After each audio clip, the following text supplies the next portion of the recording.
ओम नमो नारायण। आप सभी को नमस्कार। एक 2 दिन पहले मैं एक आईबीएस के पेशेंट का ट्रीटमेंट कर रहा था और ट्रीटमेंट करते करते अचानक एक विचार मेरे मन में आया, जो कई लोगों से डिस्कस करने के बाद काफ़ी सही और ठीक रहा। तो मुझे लगता है कि ये सभी आईबीएस से जुड़े हुए पेशेंट्स और उनका इलाज करने वाले न्यूरोथेरेपिस्ट या अन्य चिकित्साओं से संबंधित लोगों के लिए यूज़फुल जानकारी हो सकती है। तो वो जानकारी ये है, अभी तक मैंने अपने इतने सालों की प्रैक्टिस में जब भी मैंने आईबीएस के केस देखे हैं, उनमें कुछ चीज़ें कॉमन पाई। वो चीज़ें जो कॉमन हैं, उनमें एक चीज़ जो सबसे गहरी है और जो मूल कारण से जुड़ी हुई है, वो है मन का कमज़ोर होना। प्रकृति में सभी तरह के लोग पैदा होते हैं जिनके अंदर अलग अलग तरह की क्वालिटीज़ होती हैं। कुछ लोग ऐसे होते हैं जो जन्म से ही निडर और साहसी होते हैं, जिनको जीवन के उतार चढ़ावों से कुछ खास फर्क मानसिक स्तर पर या फिर भावनाओं के स्तर पर खास बदलाव या फ़र्क महसूस नहीं होता। पर कुछ लोग ऐसे भी जन्म लेते हैं या ऐसे वातावरण में पैदा होते हैं जो बहुत सेंसिटिव और कोमल होते हैं। प्रकृति ने उनको उसी तरह का बनाया है। तो इन लोगों का मन बड़ा ही कोमल और सहृदयी होता है, जिसमें कि ये लोग किसी का दुख नहीं देख सकते। दूसरे के दुख को देखकर पीड़ा होती है, या अगर इनके पैर से एक चींटी भी मर जाए तो इनको बड़ा दुख होता है, या फिर किसी का दिल दुखा दिया तो इनके मन के अंदर एक अलग ही भावनाओं का आवेग पैदा हो जाता है, या फिर ये इमोशनली रूप से टूट जाते हैं। अपने माँ बाप को लड़ते हुए नहीं देख सकते, या किसी का ये लोग अहित नहीं कर सकते। ऐसे ज़्यादातर केसेस में देखा है। तो कुल मिला के कंक्लूज़न ये निकला कि ये कुछ लोग प्रकृति में ऐसे भी पैदा होते हैं जो कि बड़े कोमल हृदय के होते हैं, जिनके अंदर सेवा, प्रेम, समर्पण, ये कुछ गुण उनके अंदर मौजूद होते हैं। तो इसमें पूरी तरह से उनकी गलती नहीं है। प्रकृति ने उनको वैसा पैदा किया या फिर उनके वैसे संस्कार थे। पर यह संसार बड़ा ही अलग ढंग का है। यहाँ पर कमज़ोर के लिए जगह नहीं होती। यहाँ पर सरवाइव वही कर सकता है जो सर्वाइवल है, जो मजबूत है। यही संसार का नियम है। तो ये लोग जब पैदा होते हैं और जब इस प्रकृति में इनका धीरे धीरे विकास होता है, बड़े होते हैं, अपने आसपास की चीज़ें देखते हैं, तो इनका प्रकृति से बड़ा लगाव रहता है और सभी चीज़ों में प्रेम खोजना, इस तरह की चीज़ें हैं। तो इसको हम एक उदाहरण से समझते हैं। हम एक स्ट्रेस का एक स्केल मन में कल्पना करते हैं, जिसमें 1 से लेकर 10 तक के नंबर हैं, या हम इसको 1 से 10 तक की डिग्री में भी इसको माप सकते हैं। तो कई लोग होते हैं जो बहुत कोमल हैं, या जिनका मन बड़ा कमज़ोर है, जो छोटी छोटी बातों पर तनाव ले लेते हैं, ओवर थिंकिंग करने लगते हैं। तो उनकी तनाव लेने की क्षमता 2 डिग्री की हो सकती है या 3 डिग्री की हो सकती है। कुछ लोग ऐसे भी होते हैं जो छोटी छोटी बातों से उनको कुछ खास फर्क नहीं पड़ता और अपनी ज़िंदगी जीते हैं। हो सकता है उनके तनाव लेने की डिग्री 5 हो। कुछ लोग ऐसे भी देखे जाते हैं जो बड़े निडर और साहसी होते हैं। वो किसी चीज़ के बारे में इतना सोचते नहीं हैं, बस वह अपना काम करते हैं और उसी में मगन रहते हैं। उनकी डिग्री हो सकती है 7 हो, क्योंकि उनके अंदर वो स्ट्रेस लेने की क्षमता है, उसको वो बेयर कर सकते हैं और उनकी बॉडी रिएक्ट नहीं करती। कुछ लोग ऐसे भी होते हैं जिनकी स्ट्रेस लेने की कैपेसिटी 10 है, 10 डिग्री की। यानी वो ऐसे लोग हैं कि अगर वह किसी का कत्ल भी कर दें तो भी उनके मन में कोई ख़ास फ़र्क नहीं पड़ता है। वो इतने कठोर हो चुके हैं। तो इस तरीके से अलग अलग लोगों की स्ट्रेस लेने की क्षमता अलग अलग होती है। अब हम आते हैं IBS के पेशेंट के साथ।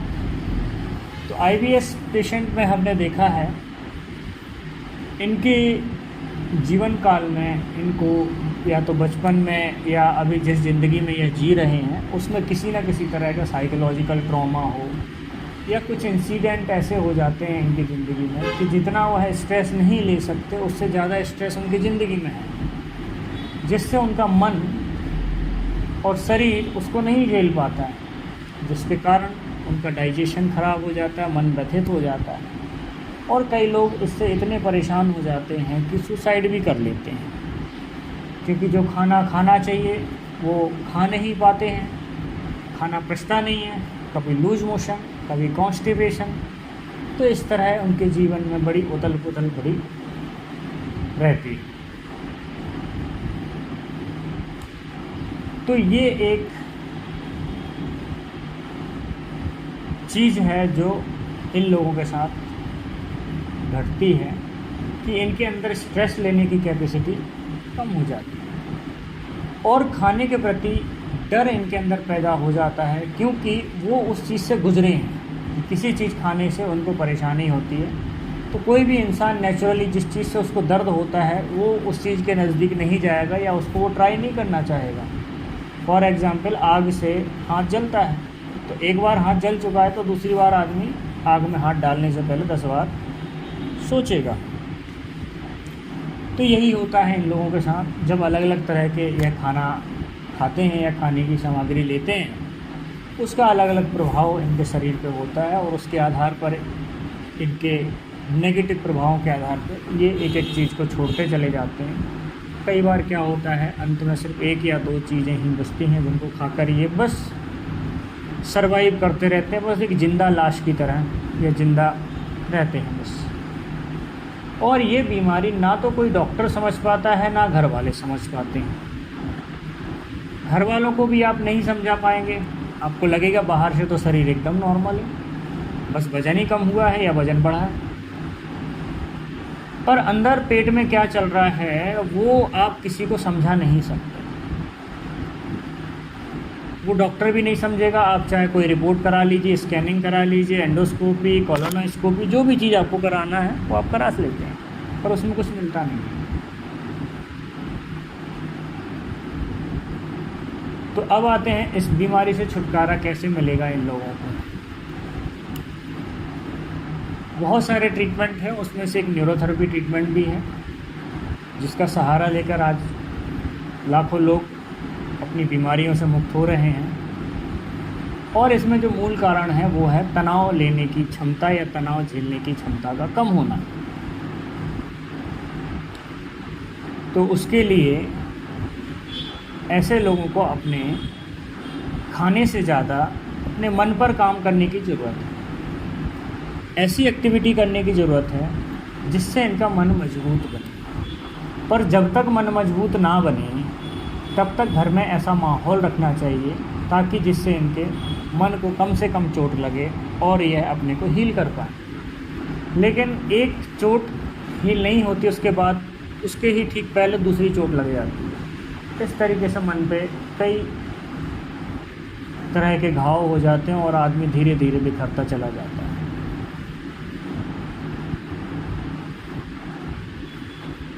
तो आईबीएस के पेशेंट को सबसे पहले अपने मन पे काम करना है, मन को सकारात्मक ऊर्जा और सकारात्मक विचारों से भरना है। उसके लिए सकारात्मक बुक्स पढ़ें, ऐसी बुक्स पढ़ें जिनसे आपको मोटिवेशन मिले, पहली चीज़। दूसरी चीज़, कुछ देर 24 घंटे में से कुछ मिनट या घंटे आप निकालिए और ओम चांटिंग करें, ओम का जाप करें और जाप करने के बाद थोड़ी देर बैठें, आंखें बंद करके बैठें और मन में जो भी विचार आते हैं आने दें और जो विचार जाते हैं जाने दें। आप बस देखते रहें, देखते रहें। धीरे धीरे आपके विचारों की संख्या कम होती जाएगी और आप पाएंगे कि जैसे जैसे आप ध्यान की गहराइयों में उतरेंगे, आपकी अंदर एक शांति का जन्म होने लगेगा, जो ओवर थिंकिंग है वो कम होने लगेगी। तो हमें अंदर अपने विचारों को देखने की प्रवृत्ति विकसित करनी है, जिसको अध्यात्म में हम लोग बोलते हैं दृष्टा भाव। तो इस संसार में सरवाइव तो करना है, तो अपने स्ट्रेस लेने की डिग्री को आपको बढ़ाना पड़ेगा। अगर आप नहीं बढ़ाएंगे, कोई भी इलाज कर लीजिए, कुछ दिनों बाद आप दोबारा अपने को फिर वहीं पाएंगे जहाँ से शुरू किया था। तो मेरी इस बात पर ध्यान दें, अपने तनाव के मैनेजमेंट पर काम करें, मेडिटेशन करें, शांत बैठने का अभ्यास करें और ध्यान की सबसे सरल तकनीक जो मैं आपको बता रहा हूँ यही है, ओम चांटिंग कर लीजिए कुछ देर। आप उसकी संख्या निर्धारित कर सकते हैं, 21 बार, 51 बार, 108। ये करने के बाद मूल चीज़ है शांत बैठना। ये हो गई क्रिया। क्रिया के बाद आप बैठेंगे, शांत होकर बैठेंगे। आप चाहे 10 मिनट बैठें, 15 मिनट बैठें, ऐसे आप शुरुआत कर सकते हैं और धीरे धीरे अपना समय बढ़ाते जाइए, 15 मिनट, 20 मिनट, 1 घंटा। तो जैसे जैसे आप ध्यान करते जाएंगे आपका मन शांत होता जाएगा और आपकी स्ट्रेस लेने की कैपेसिटी, तनाव झेलने की क्षमता आपकी बढ़ती चली जाएगी। और जिन छोटी छोटी बातों से आप कभी परेशान हो जाया करते थे, अब वही छोटी छोटी बातें आपके मन पर कोई ख़ास प्रभाव नहीं छोड़ती हैं। तो उनका प्रभाव नहीं रहने से आपके चित्त पर नकारात्मकता का असर ज़्यादा नहीं होता। तो बाकी सारे ट्रीटमेंट करने के साथ साथ आपको अपने मन पर अवश्य काम करना चाहिए, जिससे जो भी साइकोलॉजिकल बैरियर हैं, इमोशनल वीकनेस है, मेंटल ट्रॉमा है, उसको हील किया जा सके। उस पर काम किए बिना आपको सफलता हासिल नहीं होगी। तो यह एक छोटा सा अनुभव मैं आपके साथ साझा करना चाहता था, जिससे शायद आपको कुछ ज़रूरी चीज़ें पता चलें और आप इसको जीवन में अपनाएं। और आशा करता हूँ आप स्वस्थ होंगे और एक दिन आप इस आईबीएस की लड़ाई से अवश्य मुक्त होंगे। बहुत बहुत धन्यवाद। नमस्कार। ओम नमो नारायण।